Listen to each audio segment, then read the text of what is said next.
আমি একে উমরা হজে পাঠাবো। আমি একে উমরা হজে পাঠাবো।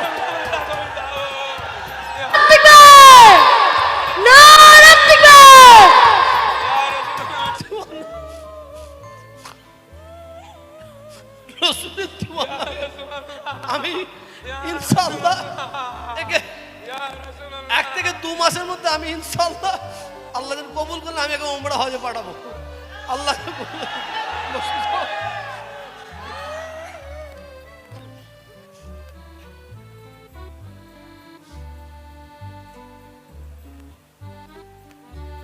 রসুলের দরবারে কার যেতে না ইচ্ছে করে, কার যেতে না ইচ্ছে করে।